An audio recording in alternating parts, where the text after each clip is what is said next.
Il existe des voix qui ne se contentent pas de remplir l'air. Des voix qui s'y déposent comme une caresse ou comme un souffle venu d'un autre monde, et celle d'Isabelle Boulay en fait partie.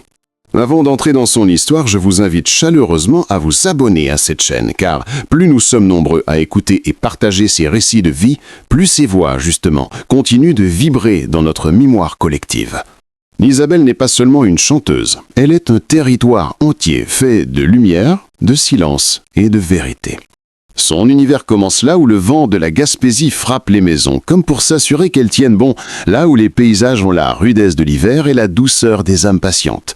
C'est dans cette terre au contraste puissant qu'elle a appris à respirer, à écouter et surtout à ressentir profondément.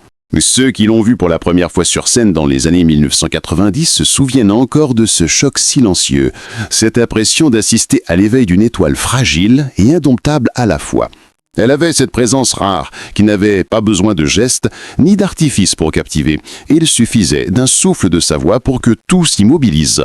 Sa chaleur vocale, vibrante, presque charnelle, murmurait la tendresse avec une sincérité désarmante. Puis, l'instant d'après, dévoyait un cri venu du plus profond d'elle-même. Un cri qui n'avait rien d'un effet dramatique, mais qui portait la vérité d'une âme qui refuse de mentir. Très vite, ces chansons franchirent les frontières du Québec pour devenir des refuges émotionnels pour une génération entière. Parle-moi, je t'oublierai ou Entre Matam et Bâton Rouge n'étaient pas seulement des succès, elles étaient des confessions suspendues entre l'intime et l'universel. Pourtant, derrière ces triomphes, derrière les plateaux télévisés, derrière les lumières qui la mettaient en scène comme une figure presque sacrée, il y avait chez Isabelle une pudeur farouche, une façon instinctive de protéger la partie la plus vulnérable d'elle-même. Ce n'était pas de la timidité mais un choix, une manière de se tenir en retrait du tumulte. Elle n'a jamais voulu séduire par le scandale, ni se laisser happer par le spectacle de la vie privée. Sa discrétion n'était pas une stratégie, c'était sa nature profonde. On la devinait habitée, traversée par des ondes délicates, mais on ignorait tout de leur origine. Ses interviews, rares, semblaient toujours filtrées par une émotion contenue comme si chaque mot devait être pesé avant d'être fait au monde. Sa sensibilité, presque douloureuse selon certains critiques, transparaissait dans chaque performance. Elle chantait comme on respire, pour ne pas se noyer, pour survivre, pour donner un sens au chaos. Ce que peu de gens savaient alors, c'est à quel point cette description frôlait une vérité intime qu'elle ne pouvait encore révéler. Car si Isabelle Boulay a bâti une carrière exceptionnelle, c'est aussi parce qu'elle a appris très tôt à se taire. Ce silence qui pour le public semblait être une élégance, c'était en réalité un bouclier. Une tension subtile entre la lumière des projecteurs et une zone d'ombre qu'elle gardait en elle, presque sacrée. Cette part cachée, silencieuse, donnait à sa musique une dimension brute, presque sauvage dans sa sincérité. Rien n'y sonnait faux. Rien n'y trahissait la moindre fabrication. Quand l'International la réclama, quand la France, la Belgique et d'autres scènes prestigieuses l'accueillirent comme une diva nouvelle d'une pureté rare, elle gardait malgré tout ses racines profondément ancrées dans la neige et les falaises de Gaspésie. Elle revenait souvent là-bas, presque en secret, comme on revient à son poire intérieur pour se reconstruire. Loin des caméras, elle retrouvait l'enfance, la simplicité, les odeurs de mer et la force tranquille de ceux qui savent que les mots ne valent jamais autant que le silence. Il y avait dans cette dualité une beauté poignante, la femme publique et l'âme secrète, l'icône et la survivante, le soleil et la nuit intérieure. Isabelle n'était déjà plus seulement une artiste, elle était une énigme, une mélodie suspendue entre gloire et douleur, entre ombre et éclat. Et nul pouvait deviner qu'un jour, sous cette apparence calme, une tempête éclaterait. Car sous les projecteurs, derrière chaque sourire, derrière chaque mot qui semblait si délicatement choisi, se cachait une souffrance qu'elle n'osait même pas nommer. Pendant des années, elle avait porté ce bardou en silence, persuadée que parler reviendrait à briser un équilibre fragile. Mais un jour, ce silence devint trop lourd, trop oppressant, trop dangereux. Et lorsque finalement elle décida de raconter ce qu'elle avait vécu, le monde médiatique francophone fut secoué comme rarement. Ce n'était pas seulement une confession, c'était un tremblement de terre. Avant de continuer cette histoire bouleversante, si vous aimez les récits où la lumière se ferait un chemin à travers les ombres, je vous invite simplement à vous abonner pour ne rien manquer. Cela aide ce partage d'histoires vraies à continuer de vivre et de toucher d'autres cœurs.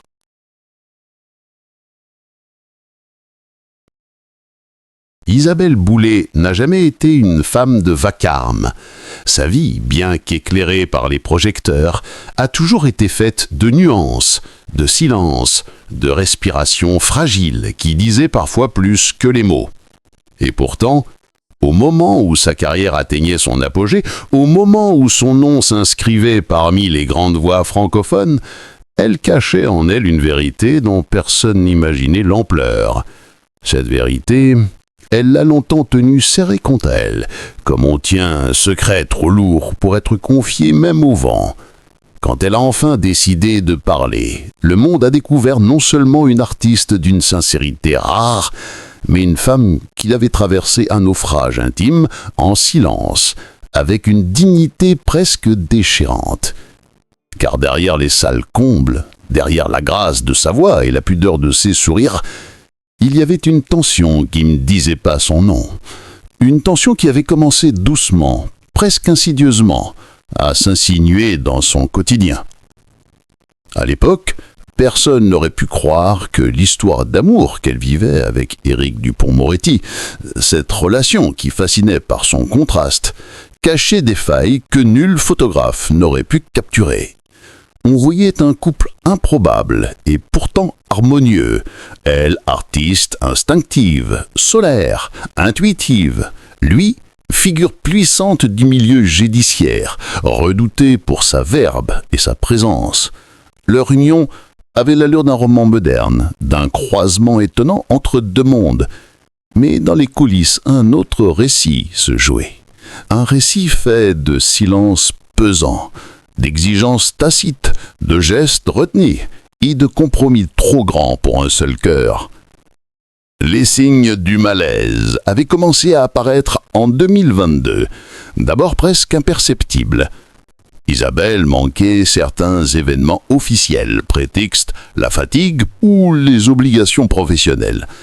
Mais pour ceux qui la connaissaient vraiment, son regard avait changé.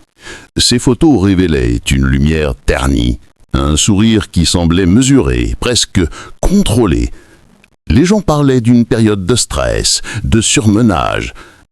Personne n'osait imaginer qu'elle étouffait. Elle, de son côté, essayait encore de croire que tout pouvait arranger, que l'amour pouvait recoudre les failles profondes, que les silences lourds finiraient par se dissiper, mais chaque jour, quelque chose en elle se rétractait, comme si sa voix intérieure perdait un peu plus de souffle. Dans son entourage, les amis les plus proches pressentaient une forme d'oppression invisible.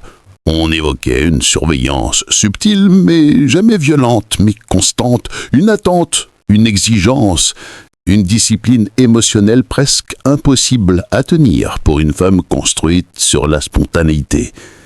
Isabelle devait mesurer ses mots, choisir ses gestes, anticiper les réactions. L'instinct libre de l'artiste se heurtait brutalement aux murs indisibles d'un univers où chaque erreur se payait d'un silence froid. Elle confiera plus tard qu'elle se perdait à petit feu, qu'elle n'avait plus l'espace pour respirer, que tout devenait millimétré, calculé jusqu'à ses silences.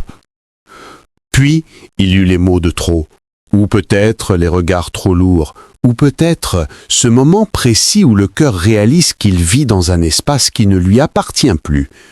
Ce n'était pas un amour brutal, pas de cris déchirants, pas de gestes violents. C'était pire. C'était un amour qui rétrécissait, qui l'absorbait lentement, sans bruit, jusqu'à la réduire à une ombre polie, parfaite en apparence, mais intérieurement fissurée. Elle, qui avait toujours transformé la douleur en chanson, se retrouvait cette fois sans voix. Ses textes devenaient plus sombres, ses mélodies plus lentes, ses confidences aux amis plus espacées, plus vagues, plus flots. La chanteuse qui avait ébloui le Québec et la francophonie tout entière se retrouvait enfermée dans une cage de raies, belle de l'extérieur mais sans issue. Et puis, une nuit d'hiver, tout a basculé.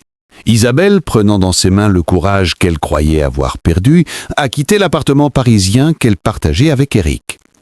Elle est partie sans éclat, sans scène, sans cri. Elle a fermé la porte derrière elle comme on ferme un chapitre qui nous a consumés trop longtemps. Ce départ fut une déchirure, mais aussi une délivrance. Et lorsque le divorce fut officialisé, quelque chose en elle commença à renaître. Pas une renaissance spectaculaire, pas une explosion de joie. Une renaissance lente, profonde, presque mystique, comme une plante qui retrouve la lumière après une trop longue nuit. Mais c'est le jour où elle a décidé de parler que tout a changé.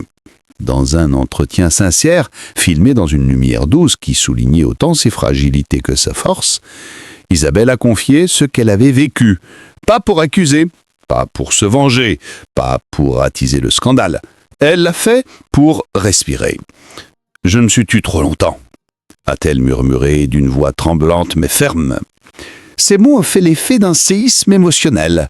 Le monde francophone a découvert que derrière ces ballades, derrière cette voix qui avait bercé tant de vies, il y avait une femme qui avait souffert en silence. Son témoignage, brut et d'une sincérité déchirante, résonnait comme une mélodie sans arrangement, une vérité nue, sans artifice.